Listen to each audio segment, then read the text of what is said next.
4 दिन पहले उड़ीसा से फोन आया कि भाई साहब आपको आना पड़ेगा हमारे इलाके में, हमको जन जागरण की जरूरत है, हिम्मत की जरूरत है, आप आओ हमको हिम्मत दे के जाओ। और 8 दिन के करीब होगा मेरे पास अमेरिका से फोन आया था। वो आदिवासी समाज से नहीं है, अन्य समाज सामान्य वर्ग से हैं, मगर वो कुपोषण के ऊपर काम करते हैं। उन्होंने कहा कि आपके आदिवासी इलाके के अंदर में जो बच्चे हैं छोटे छोटे, वो कुपोषित रह जाते हैं, शरीर भी ठीक से विकसित नहीं हो पाता और दिमाग भी विकसित नहीं हो पाता है। तो सेलाना उन्होंने जिता दिया और आपकी दुआओं की वजह से मैं जीत गया। देखो कहां कहां संपर्क हो पा रहा। मेरी इच्छा थी कि मैं विधायक बनने के बाद सबसे पहले उधर जाऊंगा। किधर? वो छत्तीसगढ़ का जो वो वाला इलाका है जहां पर लोगों को गलत रास्ते पर ले जाने की कोशिश करते हैं कुछ लोग, बस्तर, बीजापुर, वो वाला जो इलाका है ना भाई, हम लोग सही चीज लेकर जाना चाहते हैं, एजुकेशन, सकारात्मक चीजें लेके जाना चाहते हैं ऐसे इलाकों में। मैं उस वाले इलाके में भी जाने का सोच रहा था।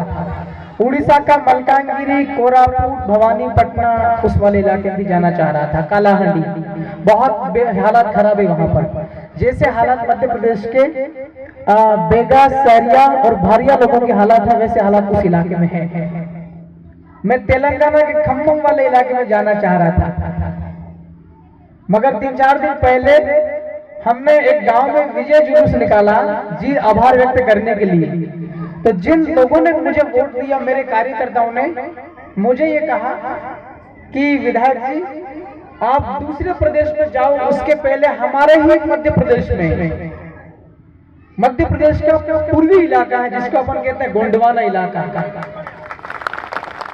गोंडवाना इलाका में जबलपुर संभाग और कौन सा मंडला, शहडोल संभाग, आपका सिवनी, नरसिंहपुर, आपका बालाघाट, जबलपुर जिला, आपका छिंदवाड़ा जिला, डिंडोरी, शहडोल, आपका सीधी और सिंगरौली, ये तमाम इलाके हैं। यहाँ पर भी अपना आदिवासी समाज जो है वो बहुत कमजोर है, वहां पर जाना ही जाना पड़ेगा। मैंने कहा भाई जाऊंगा कैसे, बहुत दूर भी पड़ता है। अभी विधायक जरूर बना लेकिन मेरे पास पैसे के इंतजाम नहीं है। एक वीडियो आपने देखा होगा, मैं अभी फेसबुक पर अपलोड करूंगा थोड़ी देर बाद में। मुझे आपके गोंडवाना इलाके में आने के लिए, आपके बीच शामिल होने के लिए मेरे भिल प्रदेश वाले मेरे इलाके से 4,500 रुपया डोनेशन दिया, 5-5 रुपया चंदा करके। मैं चुनाव कैसे लड़ा हूं ये आपने देख ही लिया होगा, टीवी में भी आया, समाचार पत्र में भी आया। उस वाले पश्चिमी मध्य प्रदेश में रतलाम, झाबुआ, अलीराजपुर जो भील वाला इलाका, वहां पर नोत्रा परंपरा होती। क्या होती? नोत्रा परंपरा का मतलब होता बिना ब्याज का पैसा उधार देना, 100, 50, 500 अपनी हैसियत के हिसाब से। तो हमने एक जुलूस निकाला था, विजय जुलूस। वहां पर मेरे कार्यकर्ताओं ने, मेरे वाले उस वाले इलाके के लोगों ने गोंडवाना के आप लोगों के साथ बैठक करने के लिए, मिलने के लिए, आपकी समस्याएं समझने के लिए मुझे 4,500 रुपया झोली में, जैसा भिखारी मांगता नहीं मांगता, झोली फैला के वैसा करके, और 4,500 रुपया दिया है। उसमें से करीब मैं वहां से निकला हूँ, उज्जैन तक आया था, करीब 1,000 रुपया खर्च हुआ है और 3,500 रुपया अभी मेरे जेब में पड़ा हुआ है। उज्जैन के हमारे एक मित्र मिल गए हैं, सिद्धार्थ सिंह जी, वो हमको लेके आए हैं। तो देखो अच्छा काम अगर हम लोग करेंगे तो मदद सब जगह मिलती कि नहीं मिलती। अब मेरी तो इच्छा ये हो रही कि मैं यहाँ आया हूँ, लगभग दोनों संभाग के प्रत्येक जिले में, कितने जिले पड़ते हैं सारे, 8 या 10, कितने, 8 जबलपुर और शहडोल। मैं ये सोच रहा था कि दोनों ही संभाग के हर एक जिले के अंदर में कम से कम समय में दौरे करके जाऊंगा, क्या हालात है लोगों की, राइट। अब चूंकि विधायक बन गया हूं मैं, विधायक बनने के बाद में मेरे इलाके के जितने भी समाज के लोग हैं, सभी समाज के लोगों को प्रतिनिधित्व करना पड़ता, सही है कि नहीं? सभी समाज के लोगों का काम करना पड़ता।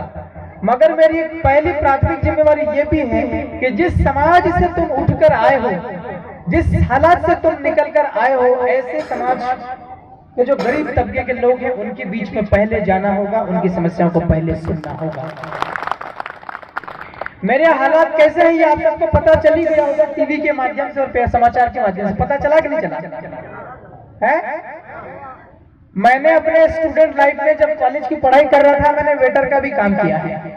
वेटर होता है ना, जो शादी पार्टी होती है, जो कटोरी साफ करना, गिलास साफ करना। मैंने अपने जिंदगी में दिहाड़ी मजदूरी भी करी। मैं दिल्ली में पढ़ाई लिखाई करने के लिए काफी समय वहां रुका हूं, वहां भी वेटर का काम किया। आपने लॉकडाउन का नाम सुना था? कोरोना काल में 4-5 दिन तो हमको पानी भी नहीं मिला, ऐसी स्थिति थी भाई, सब तरफ ताले लग गए थे। मैं दिल्ली में गिरा गया था। नोटबंदी का नाम सुना था आपने? मैं दिल्ली में ही था, नोटबंदी के टाइम पे पैसा निकल ही नहीं था, सब नोट बंद हो गई थी। मैंने शिव जी के मंदिर में प्रसाद खा करके दिन निकाले हैं।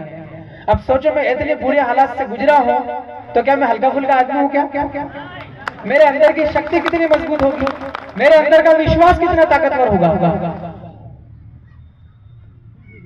मेरे पिताजी के दोनों हाथ फ्रैक्चर हैं, टूटे हुए दोनों हाथ काम नहीं कर सकते।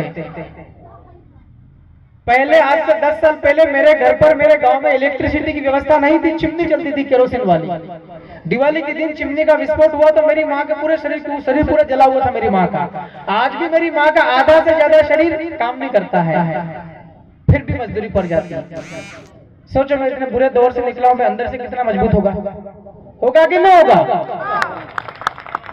तो आपकी दुआओं की वजह से, मेरे इलाके के लोगों की वजह से मैं चुनाव जीता हूं, और जीत करके और मैं सकारात्मक तरीके से काम करना चाहता हूं, पॉजिटिव सकारात्मक तरीके से।